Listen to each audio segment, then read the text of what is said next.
이 시간 우리에게 주시는 하나님 말씀 신약성경 마태복음 1장 14절부터 39절까지 말씀입니다. 신약성경 53면, 52면 또는 53면에 있습니다. 마가복음 1장 14절부터 39절까지 말씀을 저와 여러분들이 한 절씩 번갈아 읽고 마지막 절 같이 읽도록 하겠습니다. 요한이 잡힌 후 예수께서 갈릴리에 오셔서 하나님의 복음을 전파하여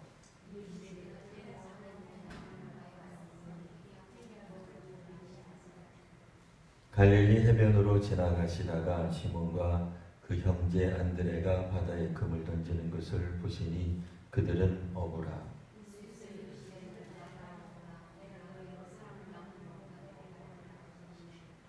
곧 그물을 버려두고 따르니라.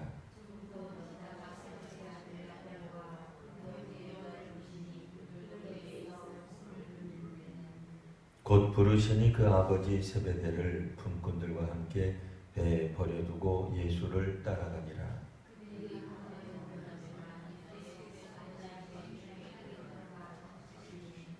무사람이 그의 교훈에 놀라니 이는 그가 가르치시는 것이 권위 있는 자와 같고 서기관들과 같지 아니함이로라.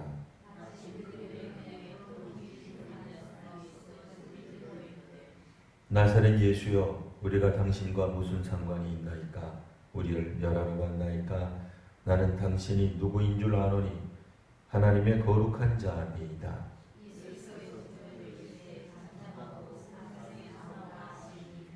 더러운 귀신이 그 사람에게 경련을 일으키고 큰 소리를 지르며 나오는지라.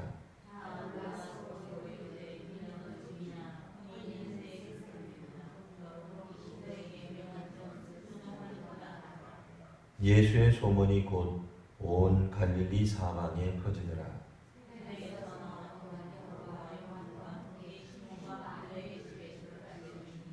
시몬의 장모가 열병으로 누워있는지라 사람들이 곧 그 여자에 대하여 예수께 여짜온대.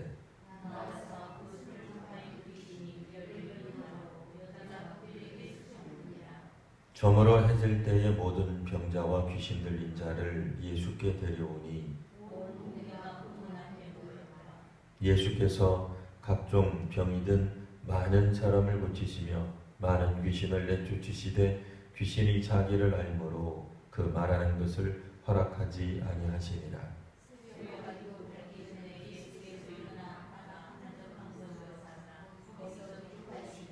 시몬과 및 그와 함께 있는 자들이 예수의 뒤를 따라가 이르시되 우리가 다른 가까운 마을들로 가자.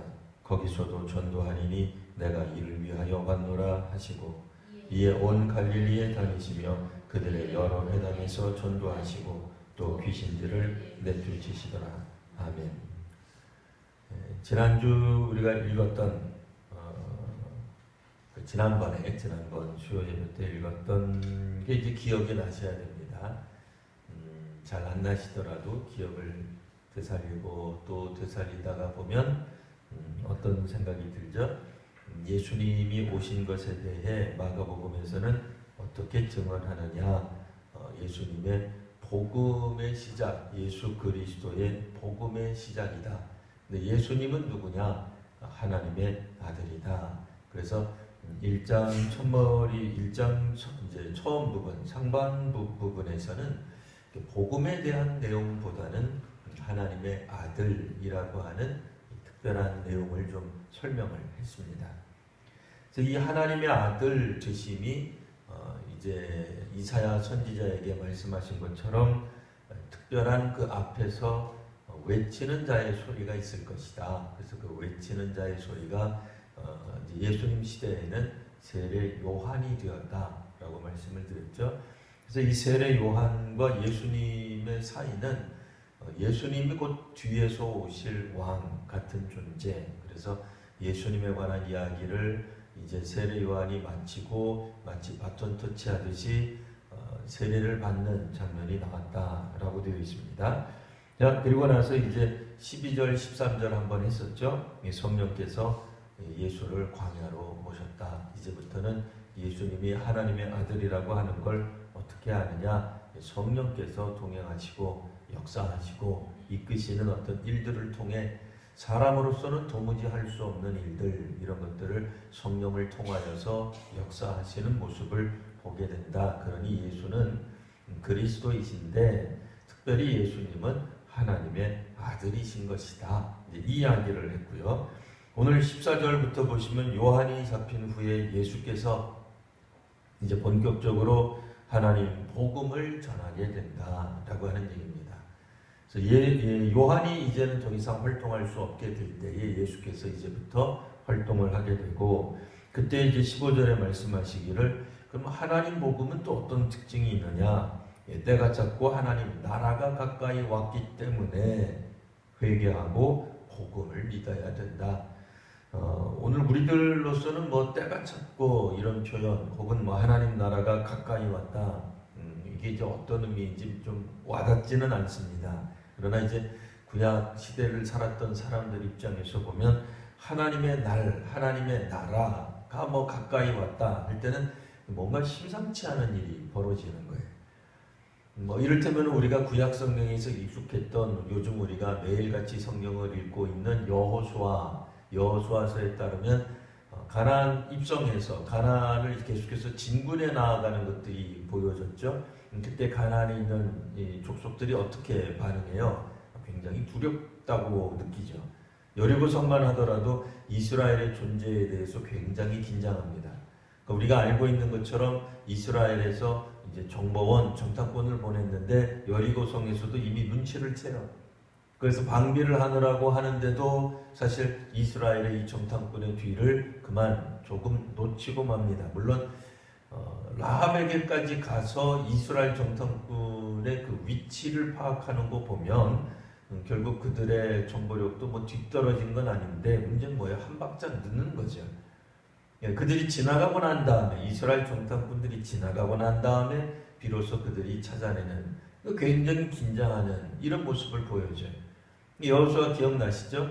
기브온 족속 같은 경우에는 여리고성, 아이성 함락이 있고 난 다음에 기브온 사람들이 와가지고는 여호수아에게 사실은 거짓말을 하면서 자기들은 먼 나라에서 온 족속들인데 이스라엘 당신의 하나님 이야기 우리가 들었다. 당신들의 활약상도 들었다. 그러니까 우리는 좀 화친하려고 합니다. 그런 얘기를 했단 말이에요. 왜 그렇게 했어요? 두려우니까.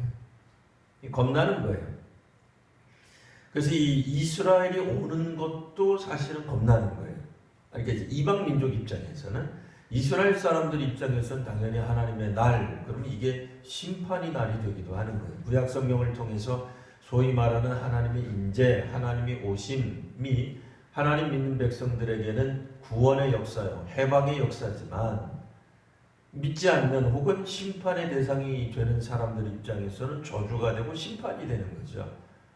똑같이 일어났던, 애굽에서 일어났던 10가지 재앙이 애굽 사람들에게는 재앙이지만 히브리 백성들에게는 10가지 기적이 되는 거예요. 그런 것처럼 하나님의 날, 하나님의 나타나심, 하나님 역사하심, 하나님의 나라, 이런 개념들이 온다라고 하는 것은 동시에 두 가지가 한꺼번에 오는 거죠. 소위 말하는 심판도 구원의, 그리고 이제 뭐 우리가 옛날 개념을 빌리면 천당과 지옥이 나뉘어지는, 요한계시록 표현을 빌리면 이제 백보자 심판 같은 것들이 되는 거죠. 영원한 심판이 되어서 이제 양과 염소가 갈리게 되는, 그러니까 하나님의 인재 사건 그리고 예수 그리스도의 심판 사건은 한 가지이지만 그 한 가지 때문에 벌어지는 양상은 다르게 나타난다, 그 얘기. 그러니까 오늘 우리로서는 하나님 나라가, 우리는 이제 교회를 다니고 오래 이제 신앙생활했기 때문에 충분히 이 개념을 알긴 합니다만, 처음 듣는 사람들 입장에서는 이게 하나님 나라가 가까이 왔는데 왜 회개하라는 건가? 이런 생각이 들게 되겠죠. 그러나 회개 다음에 나오는 말은 뭐예요? 복음을 믿어라. 그래서 마가복음 1장 1절에서 말했던 것처럼 마가에서는 예수님을 누구라고 봐도 하나님 아들로 보았고, 하나님 아들의 중요한 사역이 바로 복음이라 그랬어요. 그러니까 예수 그리스도의 복음이라고 하는 중심 주제를 가지고 마가복음을 읽어야 된다 그 얘기예요. 이걸 놓치면 우리가 이제 엉뚱한 데 가가지고 강조점을 막 이야기하다가 이렇게 되면 안 되는 거죠. 자, 그런 측면에서 이 복음을 예수께서 복음을 이야기할 때 이 복음을 왜 믿어야 되느냐? 하나님 나라가 가까이 오기 때문에 그러니까 때가 찬 거. 그러니까 조금 있으면 하나님 나라가 오기 때문에 회개하라. 그러니까 그대로 있어서는 안 되는 거예요. 그러니까 히브리 혹은 이제 이스라엘 사람들에게서는 충분히 이렇게 와닿는 개념. 한편으로는 심판이요, 한편으로는 구원인 거예요. 그 심판의 백성이 될 것이냐, 구원받는 해방받는 은혜의 백성이 될 것이냐의 분수령이 회개라고 하는 거고, 하나님의 백성, 하나님의 은혜 가운데 머무는 방식이 복음이구나 라고 하는 걸 알게 됩니다. 결국 복음은 하나님과 관계될 수밖에 없어요. 하나님의 의지, 하나님의 뜻, 하나님 앞에서 합당한 삶을 우리가 복음이라고 우리 이제 마가복음에서는, 우리가 지금 읽은 본문에서는 이제 그렇게 정의할 수 있겠습니다. 그러니까 복음의 내용이 예수 그리스도는 아니에요. 기본적으로는 복음이라고 하는 개념이 사실은 조금 더 넓어요. 우리가 이 시대에서 복음이란 뭡니까? 신약시대 때 복음이란 뭡니까? 그럼 당연히 예수 그리스도를 통해서 하나님께 나아가는 길입니다. 그렇게 말을 하겠습니다만, 그러면 예수님이 가르쳐 주신 복음은 뭡니까? 나를 통해서, 그게 아니고 예수님이 가르쳐 주신 복음의 내용은 뭐냐? 어려울 거 하나도 없어요. 뭐예요? 하나님을 믿으라. 회개하고 하나님의 말씀을 들으라. 복음 자체가 문자 그대로 하나님이 말씀하시는 내용이에요. 선포예요. 뜻이에요. 그런데 일단은 하나님의 말씀이라고 우리가 요약해 볼 수 있겠습니다. 자, 이 일을 하시기 위해서 예수님이 또한 주의 제자들을 부르시는 장면이 16절부터 나오죠. 자, 그러면 이제 복음을 믿는 행위가 뭐겠느냐? 그럼 또 다른 관점에서 예수님을 따라가는 거예요.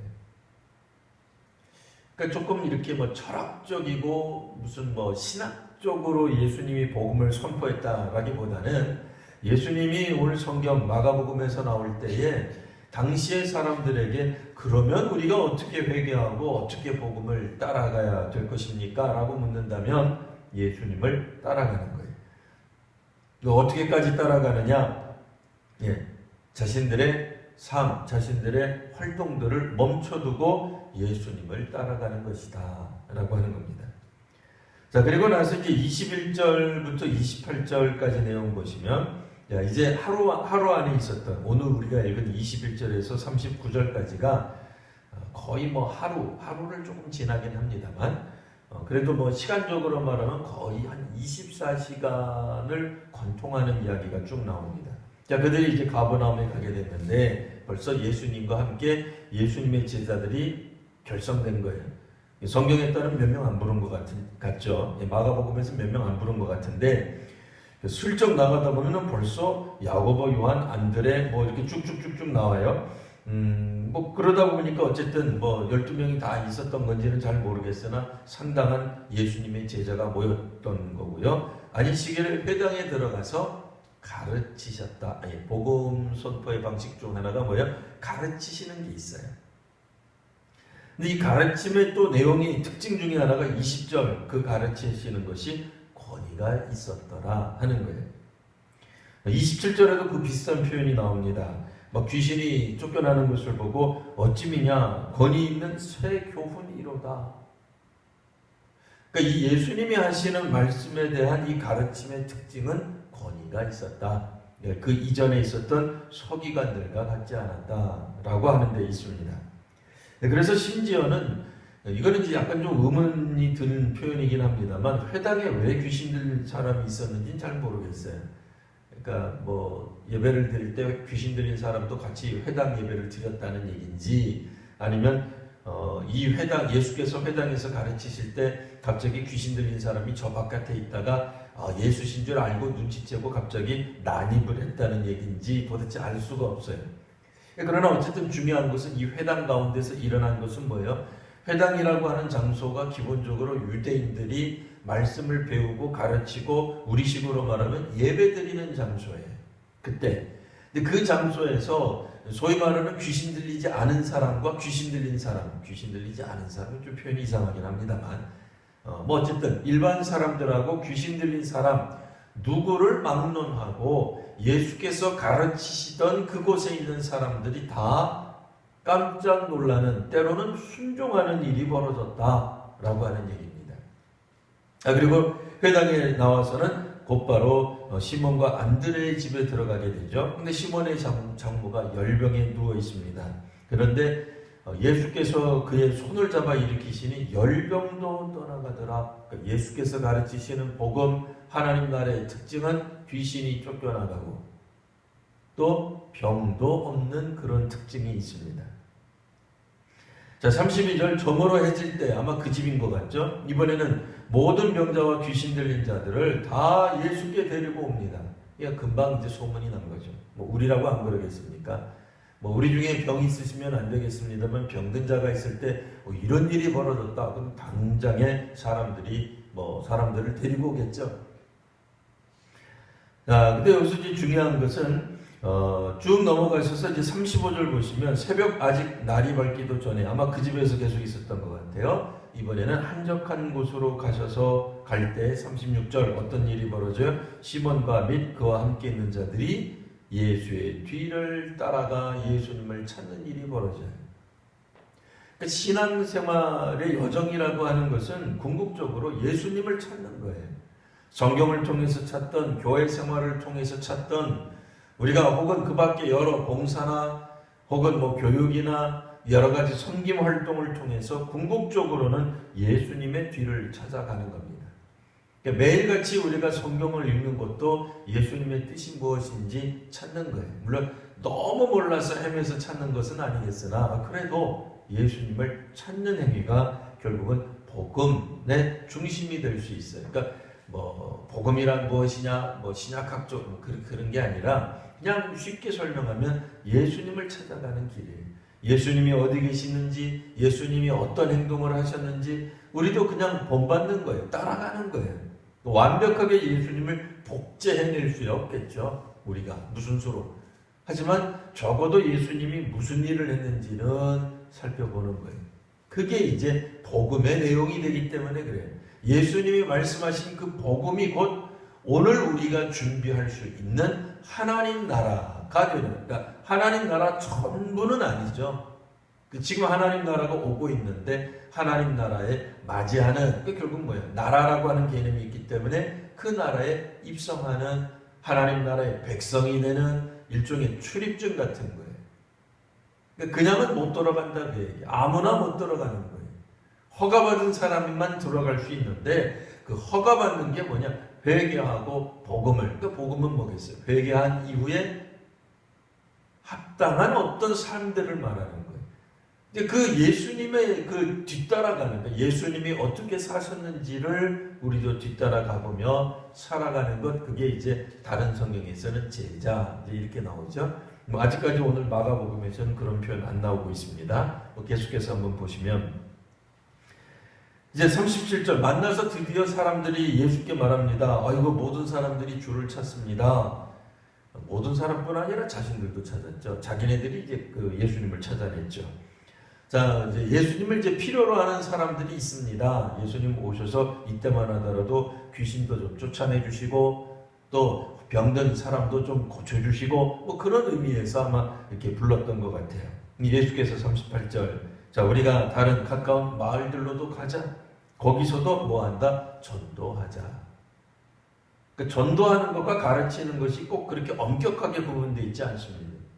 원래 우리는 가르친다 그러면 이제 기독교 교육, 뭐 교회 교육 이렇게 얘기를 하고, 전도 이거는 선교의 일환이다 이렇게 얘기를 해요. 그러니까 너무 그렇게 구분 짓지 않아도 될 것 같아요.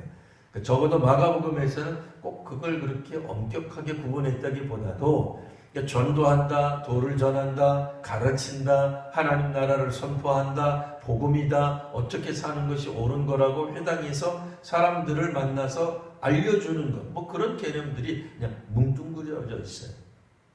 그러니 때로는 우리가 교회 학교에서 성경을 가르치는 것도 때로는 전도가 될 수도 있는 거예요. 물론 전도가 안 믿는 사람에게 하는 거고, 교육은 그거는 이제 뭐 나중에 뭐 신학교 들어가서나 좀 구분해서 하시면 될 것 같고요. 지금 우리들이 그냥 성경을 읽을 때 읽으시는 개념으로는 가르치심, 전도, 예수께서 하시는 말씀 뭐 이런 것들을 너무 이렇게 구분지어서 이거는 저거, 이거는 저거 이렇게 나누지 않고 그냥 한꺼번에 보시면 되겠어요. 38절의 중요한 구절은 내가 이를 위하여 왔노라. 그러니까 전도하는 거예요. 그러니까 복음이에요. 그게 예수께서 복음 전도를 하기 위해서 오셨다. 복음을 가르쳐 주시는 거고, 복음이란 무엇이냐? 하나님 나라와 연관이 있는 거예요. 뭐 아직까지는 오늘 본문 안에서 하나님 나라 들어간다, 백성이 된다 그런 개념이 분명하게 나타나 있지는 않습니다. 계속 마가복음을 읽다가 보면 조금 더 우리가 개념이 좀 더 분명해지고 풍성해지고 또 많아질 거예요. 그러나 중요한 건 뭐예요?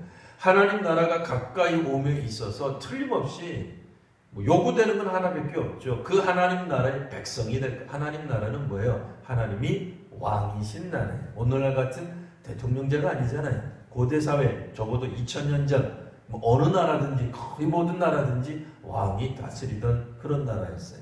혹은 부족, 족장이 다스리던 나라예요. 다 왕이 있어요. 지도자가 있는 거예요. 하나님 나라는 하나님이 왕이신 나라예요. 그럼 하나님 나라의 백성이라고 하는 것은 하나님을 왕으로 인정하는 백성, 혹은 뒤집어서 하나님이 우리를 또 백성으로 인정해 주셔야 돼요. 근데 그 백성이 되기 위해서는 이 땅에서는 회개하고 복음을 믿어야 되는 겁니다. 그 이야기 전체가 전도의 내용이 될 수도 있어요. 자, 그리고 이제 39절 보시면 이에 온 갈릴리에 다니시며, 아까 말씀드렸던 것처럼 21절부터 가버나움에 들어가서 안식일에 아마 낮에 활동하셨던 것 같고요. 그 다음에 회당에 나와서 시몬의 장모의 집으로 들어갔다가 거기서 밤을 맞이했고, 밤중에서도 역사하시고, 그 다음에 새벽녘 와서 사람들이 예수님을 찾는데 예수님은 한적한 곳에 가셨던 거고요. 여전히 사람들은 예수님을 뒤쫓는 모습이 나옵니다. 물론 필요가 있어서 쫓긴 했으나 오늘 성경에서는 마치 예수님이 주의 제자들을 부르셨던 것처럼 제자들에게 한 이야기는 다른 게 아니죠. 물론 사람을 낚는 그런 표현도 있긴 합니다만 기본적으로는 너희는 나를 따라오너라. 이게 이제 훨씬 더 중요한 거죠. 나를 따라가는 것, 예수님을 따라가는 것이 결국은 오늘 우리에게 있어서 복음의 방향성이 된다라고 생각할 수 있는 겁니다. 뭐 때로는 목회자를 따라가는 것도 좋긴 합니다만 뭐 궁극적으로는 목회자보다는 예수님을 따라가는 거죠.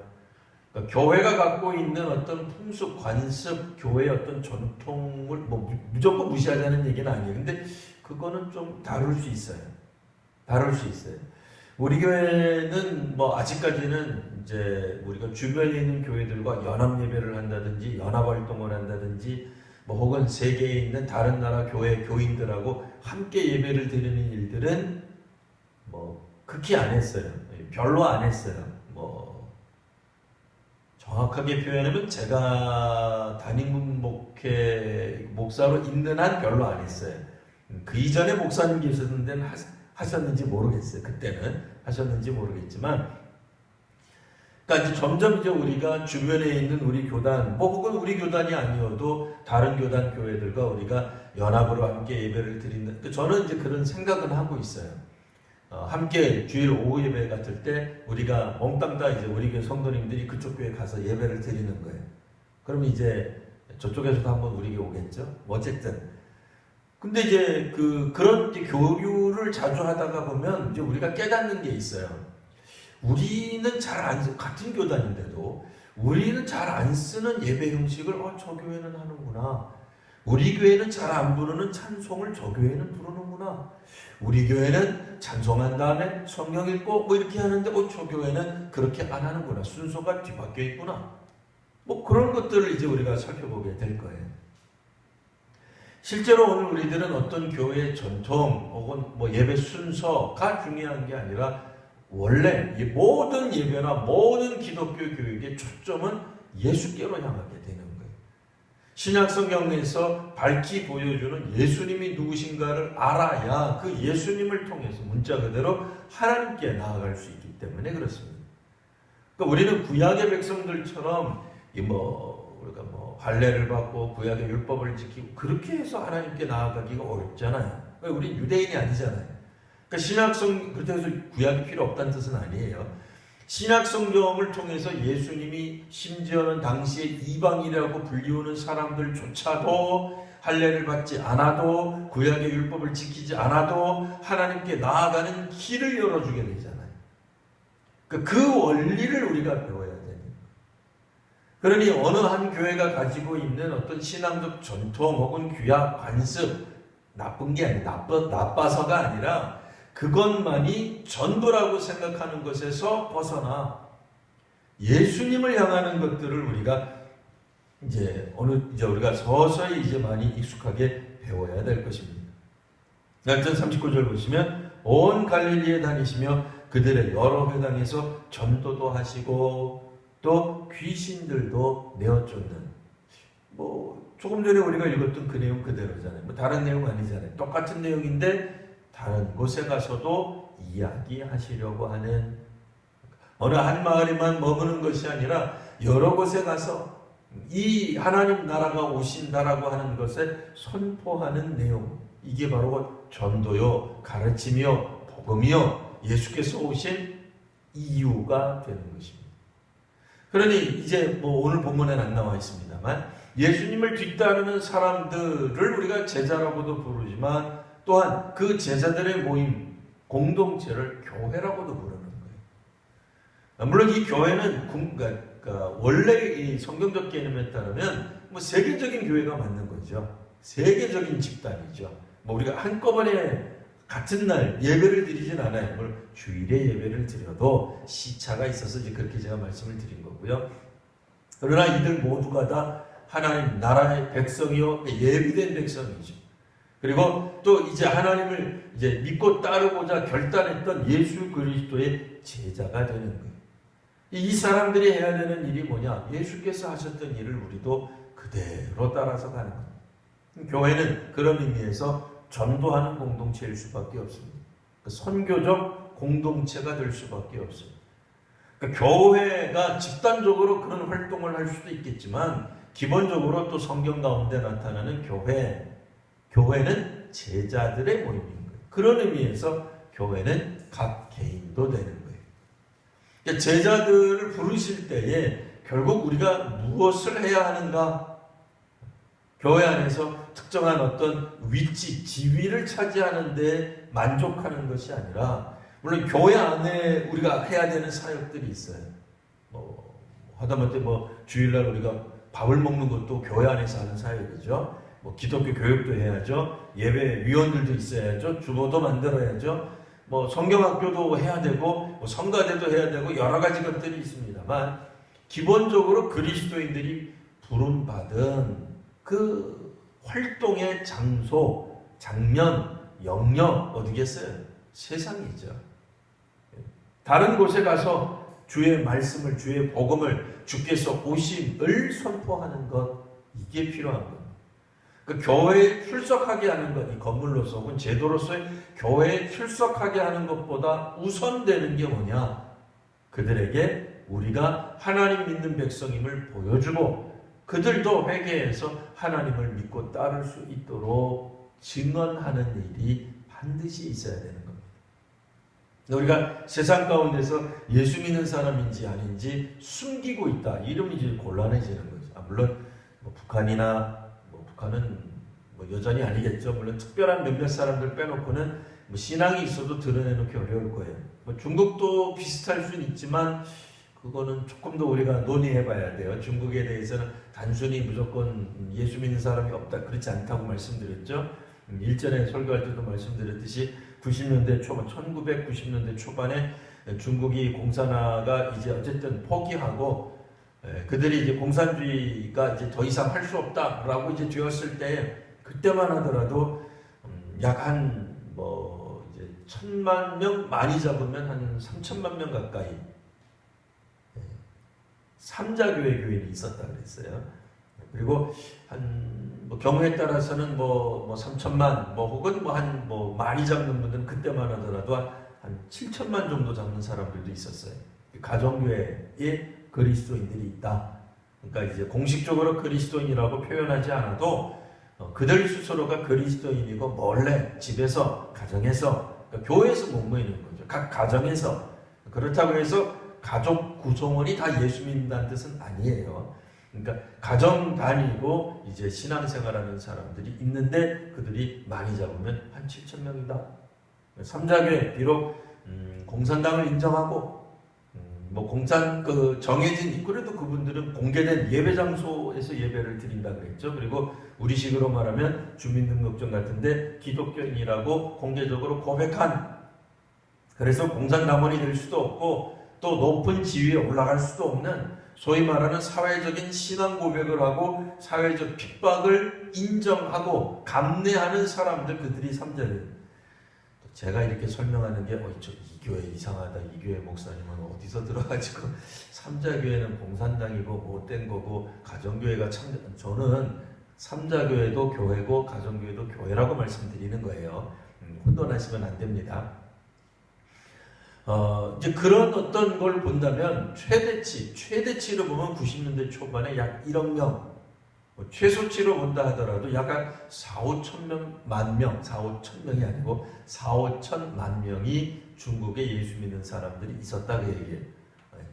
그러나 이제 중동 지역은 정말 다르죠. 이거는 예수 믿는다라고 하는 거를 공개적으로 현지인이 했다가는 죽을 수도 있는, 그나마 이제 외국인들 같은 경우에는 예수 믿는다는 걸 드러낸다 하더라도 외국인이니까 죽이거나 그러지는 않아요. 근데 죽을 수도 있죠. 예. 아무리 그래도 죽을 수는 있어요. 어쨌든 그런 상황에서는 믿는다 소리를 하기가 어렵겠죠. 그러나 지금 이제 오늘 결론입니다. 대한민국은 적어도 그런 상황은 아니잖아요. 적어도 130년, 140여 년 전에 한국의 기독교회가, 천주교 말고요, 기독교회가 이제 들어왔을 때 그때 예수를 믿고 교회를 출석해, 성당 말고 교회를 다녔던 사람들 입장에서 보면은 물론 핍박이 있었어요. 기독교회가 오기 전에 이미 천주교회가 100여 년 전에 오기는 왔었습니다만 우리보다는 한국 천주교회는 100년이 더 오래됐죠. 여하튼 핍박이 있었단 말이에요. 그러니까 그때는 말하기 어려웠을 수도 있어요. 유교적 전통 때문에, 혹은 일제 치하 때문에, 혹은 공산당 치하 때문에 우리가 쉽게 말하기 어려웠던 시절이 있었지만 지금은 아니잖아요. 적어도 아직도 박해가 없다는 뜻은 아니에요. 여전히 우리가 보이지 못하는 곳에서 일부 몇몇 가정들 속에서 기독교적 박해가 없는 건 아니에요. 있어요. 실제로 있습니다. 사회 구성원들 가운데서 반기독교적인 분들이 기독교 박해하는 게 있기는 해요. 아주 없는 건 아니나 130년 전하고는 틀리잖아요. 중동 지역하고는 틀리잖아요. 우리가 어렴풋이 알고 있는 그 중국하고도 또 어느 정도 틀리잖아요. 그런데도 우리가 만약 그러니까 단지 나는 교회 다니는 집사입니다, 권사입니다라고 밝히는 게 아니라 어떤 형태로든지 간에 우리가 사실은 전도하고 있어야 돼요. 그러니까 선교적 삶을 살아가고 있어야 되는 거예요. 복음을 증언하고 있어야 되는 거예요. 그러니까 예수님을 따르는 삶의 모습이 드러나야 되는 거예요. 그게 언제 가장 극적으로 드러난다 그랬죠? 사실은 위기 때, 갈등의 때 그게 나타나요. 행복할 때가 라기보다는 갈등의 때, 우리가 갈등하는 거예요. 우리가 괴로운 거예요. 언제? 우리가 교회 출석하는 게 어려울 때, 신앙생활하는 게 어려울 때, 구역장이 마음에 안 들 때, 그럴 때가 있잖아요. 근데 사실 그게 제일 큰 위기 중에 하나잖아요.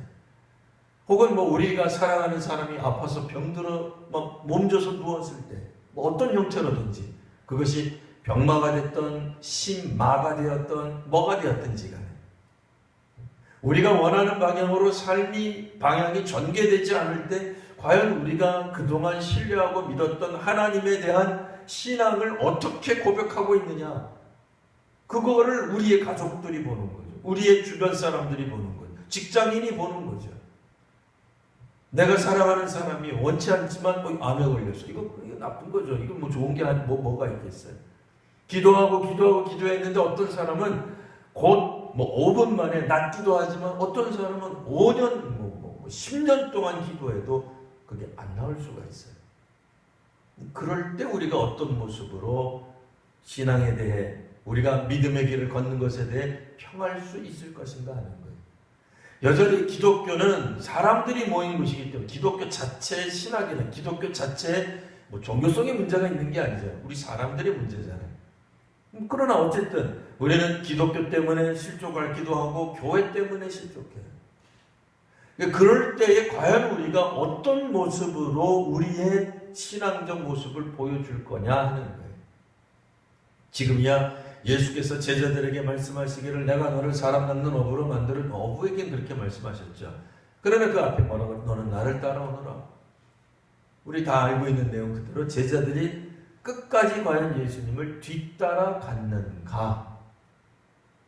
아니라는 거 다 알고 있잖아요. 아니라는 거. 그 중에 한 명은 아예 대놓고 안 쫓아다니죠.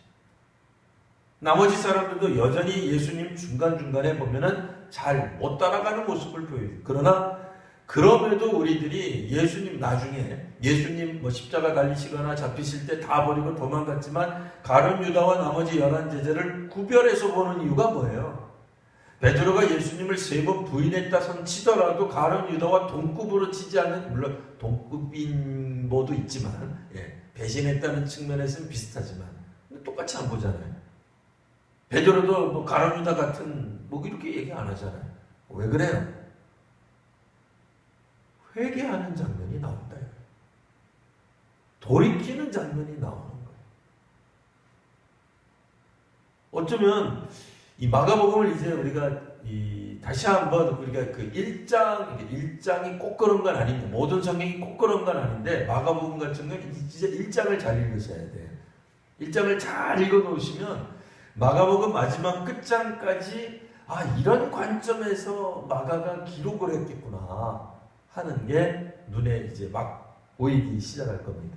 그래서 지난주에도 말씀드렸듯이 다른 성경하고 너무 이렇게 비교하면서 보지 마시고 뭐 공간복음이라는 개념이 있긴 합니다만 그 공통된 관점으로 성경이 기록됐다. 그래서 공간복음은 사복음서 중에서 마태, 마가, 누가 갑자기 옛날 베델 성경 하는 것 같기도 하고 그 교회 학교 하는 것 같기도 하는 것 같죠. 옛날에 다 배우셨던 개념들이에요. 그러나 다시 한번 말씀드리지만 일단은 성경을 한번 읽기, 왜 우리는 이미 다 알고 있으니까요. 성경을 어느 정도 많이 읽었고 깊이 있게 알고 있기 때문에 특별히 초신자들 같으면 이 개념이 불분명하기 때문에 공간복음 이쪽 갔다가 저쪽 갔다가 무슨 얘기인지 한번 보세요 그러겠습니다만, 그래도 성경을 오랫동안 읽어보신 분들은 한번 읽으실 때 그 본문에 집중하셔야 돼요. 그래서 마가복음 읽을 때는 제일 중요한 게 일단은 1장 1절이었다. 하나님의 아들, 예수님을 하나님의 아들로 묘사하고 있다. 아들이신 특별한 이유는 뭐냐? 구약에서 예언한 바 있고 성령께서 세례를 받을 때 성령께서 예수께 임하셨다. 이게 보통 사람이냐 이거예요. 이거 하나님 아들이다. 오늘 나오지만은 예수님의 가르침이 보통 사람하고 다 틀렸어요. 이게 하나님 아들이라는 증언이죠. 아니나 다를까 귀신도 그의 말을 듣는 거예요. 다른 거예요. 이게 하나님 아들인 거예요. 그러면 하나님 아들 예수 그리스도의 뭐라고요? 복음의 시작이다. 이게 이제 마가복음이 선언하고 있는 내용이었죠. 기억 다 나시죠? 자, 복음, 그러니까 예수 그리스도의 복음 뭐냐 말이에요. 오늘 다시 한번 요약하면은 복음이란 다름 아니라 때가 찼고 하나님의 나라가 가까이 왔으니 회개하고 복음을 믿으라고 하신 예수님의 말씀과 연관이 있겠다. 이렇게 생각하시고요. 자, 하나님 나라 오심 우리가 회개해야 합니다. 그리고 복음을 믿어야 되겠습니다. 아직 복음의 내용이 많이 드러난 건 아니지만 적어도 그 복음의 내용, 예수님이 전도하시는 내용, 회당에 들어가서 사람들을 가르치시는 내용, 그 내용은 하나님 나라가 가까이 오고 있다겠구나. 요 정도만 알아두는데 사실은 더 깊이 들어가도 그 정도예요. 사실은 거기에서 크게 벗어나지 않아요. 오늘 중요한 거 배웠습니다. 다음 주에 혹시 제가 쪽지 시험 볼 수 그렇다고 해서 다음 주 수요일 안 나오고 그러지 마세요. 쭉 시험 올지 모릅니다. 기억을 해두시고 못하신다 하더라도 다시 한번 반복해서 또 설명을 드리겠습니다. 예, 기도하겠습니다. 걸어가신 주님, 예수께서 이 땅에 오셔서 이곳 혹은 저곳에 온 갈릴리를 돌아다니시면서 가르치시고 또 사람들이 듣기를 원하셨던 것, 바로 하나님 나라가 가까이 오고 있다라는 말씀인 줄 압니다. 아버지 하나님, 오늘 저희들도 저희들의 입을 열어 예수님의 뒤를 따르며 예수님께서 하셨던 그 말씀을 같이 저희들도 반복하며 되뇌이며, 아직도 이 소식을 듣지 못한 사람들, 분명하게 알지 못하는 사람들에게 선포할 수 있는 저희들에게 시간도 주시고 능력도 주시고 용기도 허락하여 주시옵소서. 거룩하신 우리 구주 예수님 이름으로 기도드리옵나이다. 아멘.